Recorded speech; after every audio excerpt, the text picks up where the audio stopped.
Hola, bienvenidos una vez más a Anatomía Humana para Todos. Continuamos con la tercera entrega en la serie Osteología del Miembro Superior, donde estudiamos los dos huesos que componen el esqueleto del antebrazo, el radio y la ulna. Espero que sea de su agrado y que les sirva en su aprendizaje. No olvide darle like al video si le gusta, compártalo si conoce a alguien más que esté sufriendo por culpa de estos contenidos y considere suscribirse al canal si desea estar al tanto de las novedades que publico regularmente. Comencemos. Las imágenes de este video fueron obtenidas de las siguientes fuentes.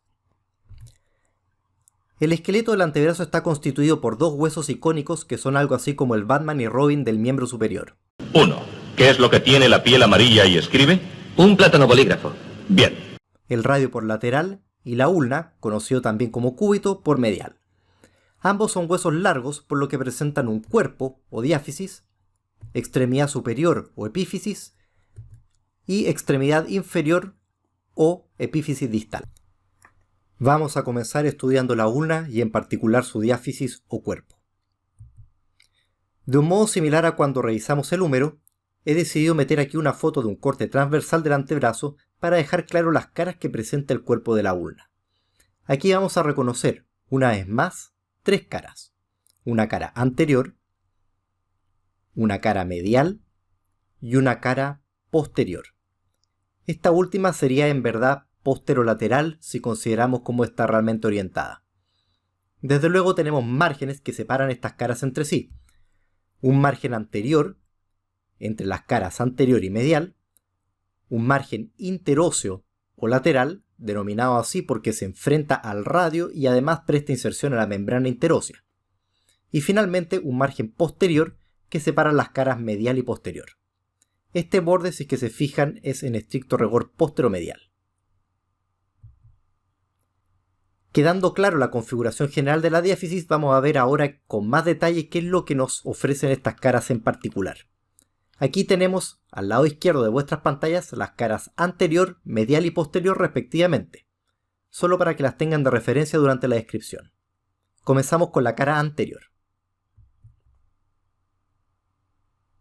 Esta cara es en general plana, incluso un poco excavada, como una especie de surco. Su porción superior está destinada para la inserción del músculo flexor profundo de los dedos, mientras que la inferior es el sitio de inserción del músculo pronador cuadrado. Sigamos con la cara medial. En esta cara pillamos una vez más extensas inserciones para el músculo flexor profundo de los dedos. Como se estarán dando cuenta, este músculo tiene un pequeño problema de adhesión a la ulna. En su parte más inferior, esta cara está desprovista de músculo y se puede palpar fácilmente a través de la piel. Veamos por último la cara posterior. La cara posterior es compleja. Primero, en su parte superior presta inserción al músculo anconio. Inferior a la inserción del anconio, nace una cresta ósea que se dirige hacia abajo en dirección a la extremidad inferior de la ulna. La dichosa cresta divide esta ya estrecha cara en dos partes. Una medial, donde se inserta el extensor ulnar del carpo, y otra lateral, muy irregular, que presta inserción a una serie de músculos. Arriba tenemos la inserción del supinador, y más abajo las inserciones de los músculos del compartimento profundo posterior del antebrazo, el abductor largo del pulgar, el extensor largo del pulgar y el extensor del índice. Continuamos con los márgenes, que son por lo demás muy sencillos. El anterior, que separa las caras anterior y medial, es relativamente bien definido y presta inserciones a los mismos músculos que la cara anterior, o sea, al flexor profundo de los dedos y al pronador cuadrado.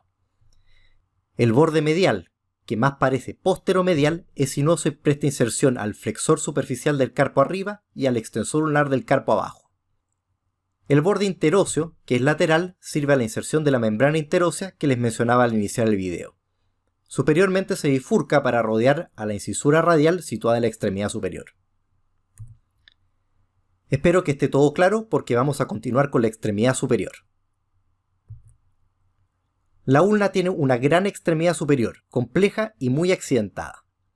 Acá la podemos ver por anterior al lado izquierdo, por lateral al centro y por posterior a la derecha.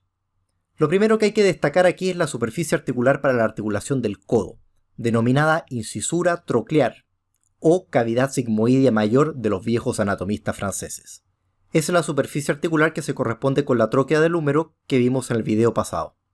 La incisura troclear está incluida en dos procesos óseos voluminosos, uno vertical, denominado olecranon, y otro horizontal, llamado proceso coronoides. Ambos hitos óseos se encuentran intrínsecamente unidos entre sí y al cuerpo de la ulna. Partamos con el olecranon, pintado aquí en un viril color rosa. ¡Ay, esta grasa no se quita! Presenta una forma que recuerda más o menos un cuadrilátero. La base es inferior y se confunde con el proceso coronoides y el cuerpo de la ulna. En su vértice destaca un espolón óseo que se llama pico del olecranon, el cual se corresponde exactamente con la fosa olecraniana de la extremidad inferior del húmero cuando se produce extensión del codo. La cara anterior del olecranon es articular y forma la parte superior de la incisura troclear, mientras que su parte posterior muestra muchas rugosidades óseas para la inserción del tríceps braquial. El borde medial, también rugoso, presta inserción al fascículo posterior del ligamento colateral medial del codo. Por último, el borde lateral presta inserción tanto al tríceps braquial, que ya hemos mencionado, como al músculo anconio un poco más abajo. Inferiormente tenemos al proceso coronoideo, aquí en morado. El proceso coronoideo muestra también una base que se confunde con el resto del hueso y que no tiene mayor gracia. Del mismo modo que el olecranon, el vértice del proceso coronoideo presenta un pico que se corresponde con la fosa coronoidea en los movimientos de flexión del codo. Por lo tanto, si sumamos, veremos que la ulna tiene en total 2 picos. ¿What? La cara superior del proceso coronoideo es articular, puesto que forma parte de la mencionada incisura troclear. En la parte anterior, el proceso coronoides presenta la tuberosidad ulnar, la cual constituye un relieve óseo muy pronunciado donde se inserta el tendón del importante músculo braquial. El borde lateral es fundamental, porque aquí se encuentra la incisura radial de la ulna, o cavidad sigmoidea menor, una superficie articular más pequeña que se corresponde con la circunferencia articular en la extremidad superior del radio. Además, los extremos anterior y posterior de la incisura radial son relevantes porque prestan inserción a ligamentos del codo. Posteriormente se inserta el extremo posterior del ligamento anular del radio y las fibras medias del ligamento colateral lateral del codo. Adelante se inserta el extremo anterior del ligamento anular del radio y las fibras más anteriores del ligamento colateral lateral del codo. Finalmente, en el borde medial se inserta superiormente el fascículo anterior del ligamento colateral medial del codo, específicamente en un relieve que no es muy marcado, aunque en radiología se suele denominar tubérculo sublime. Inferior a esta inserción ligamentaria se encuentran las inserciones musculares del pronador redondo y flexor superficial de los dedos en la ulna. Espero que todo esto no haya sido demasiado. Pero como les decía antes, la extremidad superior de la ulna es grande y compleja. Pasemos ahora a la extremidad inferior de la ulna, mucho más sencilla y amena. Aquí tenemos la extremidad inferior de la ulna, vista por anterior al lado izquierdo y por posterior al lado derecho. La extremidad inferior recibe también el nombre de cabeza de la ulna, y destaca por lo pequeña y redondeada que es en comparación a la extremidad superior. Hacia el lateral presenta una superficie articular denominada circunferencia articular, que se corresponde a la incisura que tiene la extremidad inferior del radio. Hacia abajo se proyecta el pequeño proceso estiloides de la ulna, una apófisis que es muy fácil de palpar o ver en el dorso de la muñeca. Añadamos que existe un surco vertical adyacente al proceso estiloides de la ulna que es cruzado en estado fresco por el tendón del músculo extensor ulnar del carpo. Veamos las inserciones musculares. Tenemos la inserción del bíceps braquial en la tuberosidad ulnar, las extensas inserciones del flexor profundo de los dedos en el cuerpo y la inserción del pronador cuadrado en el extremo inferior del cuerpo. Superiormente, el pronador redondo y el flexor superficial de los dedos. En relación al olecranon, las inserciones del tríceps braquial y en el borde posterior del cuerpo, arriba el flexor ulnar del carpo y abajo el extensor ulnar del carpo. Lateral al flexor ulnar del carpo tenemos la inserción del anconio y más anterior a la inserción del anconio la inserción del músculo supinador. Inferior a la inserción del anconio tenemos la inserción del abductor largo del pulgar, la del extensor largo del pulgar y finalmente la del extensor del índice. Así que haciendo las matemáticas vemos que tenemos un total de 13 músculos, lo cual es una cantidad bastante considerable. Algunos textos consideran un poco más de músculos, 14 o 15, pero recuerdo que existen fascículos supernumerarios que de repente tienen inserciones inconstantes. Yo para esto estoy precisando las que son constantes. Y concluimos la ulna con su osificación. La osificación de la ulna no es compleja. Como regla común a los huesos largos, la ulna precede mayoritariamente de un punto de osificación primario que aparece a finales del segundo mes de vida intrauterina. Este centro da origen al cuerpo, a la mayor parte de la extremidad superior, salvo la parte más alta del olecranon, y la mitad superior de la cabeza de la ulna. Se le añaden a este centro principal dos centros de osificación secundarios. Uno inferior, que aparece a los 6 años y que completa la extremidad inferior, incluyendo al desarrollo del proceso estiloides, y otro centro de osificación más tardío que aparece cerca de los 12 años y que completa la porción restante del proceso olecraniano o olecranon. La soldadura definitiva de estos centros accesorios al hueso se hace aproximadamente a los 20 a 25 años de vida. Sería todo sobre la ulna. Nos corresponde continuar con el radio y vamos a seguir exactamente la misma sistemática, o sea, veremos primero el cuerpo y luego las extremidades. Acá tenemos una vez más el querido corte transversal del antebrazo, pero ahora vamos a centrar nuestra atención en el radio, que sería el hueso que está más a la derecha. Una vez más nos encontramos con un hueso largo de 3 caras. En el caso del radio estas son una cara anterior, una cara posterior, que es más bien posteromedial, y una cara lateral.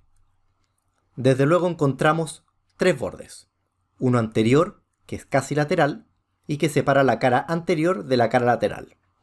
Un borde interóseo que mira hacia medial, o si prefieren hacia la ulna, y que sirve a la inserción de la membrana interósea, y un borde posterior que es muy romo y que apenas se nota. Dejando ya definidos cuáles son las caras y bordes, procedamos a ver qué es lo que tienen para ofrecernos. Miren qué bien se ve el radio. Tenemos una vista anterior a la izquierda y una posterior a la derecha. Vamos a meterle un poco de acercamiento y vamos a comenzar con la cara anterior, a la que vamos a destacar además en azul. Es una superficie bastante lisa, pequeña en su parte superior, pero que se va ensanchando progresivamente en la medida que nos dirigimos a la extremidad inferior. La mayor parte de la cara anterior presta inserción al músculo flexor largo del pulgar. En la parte inferior existe inserción de las fibras del músculo pronador cuadrado. Además, el agujero del canal nutricio principal del hueso se encuentra aquí, casi en la mitad de la diáfisis. El canal nutricio asciende hacia el codo, al igual que el canal nutricio de la ulna. Avancemos hacia la cara posterior. A esta cara la marcamos en rojo. Es relativamente redondeada en su parte superior y presta inserción al músculo supinador. En su parte más inferior, la superficie es más rugosa y se diferencian algunas crestas óseas que separan las inserciones de los dos músculos que aquí se encuentran. Arriba, el abductor largo del pulgar y por abajo, el extensor corto del pulgar. Ambos músculos forman parte del compartimento posterior profundo del antebrazo. Y si retroceden un poco el video y miran de nuevo el cuerpo de la ulna, verificarán que estos músculos también se insertan en la cara posterior de este hueso. Finalmente pasemos a la cara lateral. Como ven, la he destacado en color verde. En la parte superior presta inserción al supinador, músculo que ya estarán concluyendo tiene una relación muy estrecha con el radio. Más abajo, en relación casi con el borde anterior del hueso, se observan otras rugosidades, más discretas, destinadas a la inserción del pronador redondo. A esto se le denomina la tuberosidad pronadora. Veamos qué sucede con los bordes. Ya les he dicho que tenemos 3 bordes, anterior, interóseo y posterior. El borde anterior parte superiormente bajo la tuberosidad del radio y se dirige oblicuamente hacia abajo en dirección del proceso estiloides situado en la extremidad inferior. Lo más destacable es que presta inserción al flexor superficial de los dedos. El borde posterior es casi mentira, porque está tan redondeado que apenas se nota. El borde interóseo, por último, es el borde medial y lo más relevante es que presta inserción a la membrana interósea, es el ligamento que une el radio a la ulna. Rouvier, amante de las papas y raíces en general, hace de la suya e incorpora un tal tubérculo interóseo a este borde, para la inserción de una parte específica de la membrana interósea. Ya saben, se lo cuento más por anécdota que por otra cosa. De acuerdo, vamos a seguir dándole al radio estudiando la extremidad superior. Esta sería la epífisis superior del radio. La estamos mirando de frente al lado izquierdo y por posterior al lado derecho. La del centro es también una vista anterior, pero con un poco de inclinación desde arriba. Siguiendo la costumbre, voy a mostrarles primero la superficie articular, que recibe el inconveniente nombre de cabeza del radio. Mal apelativo porque no tiene nada de redondeada. Al contrario, es aplanada. Me están weando. En su parte superior y central pillamos la fóvea articular, que es una depresión que se corresponde exactamente con el capítulo del húmero. Otro aspecto muy importante a destacar es que la periferia de la cabeza del radio también es superficie articular, y dado que contornea toda la cabeza del radio, fue bautizada como circunferencia articular.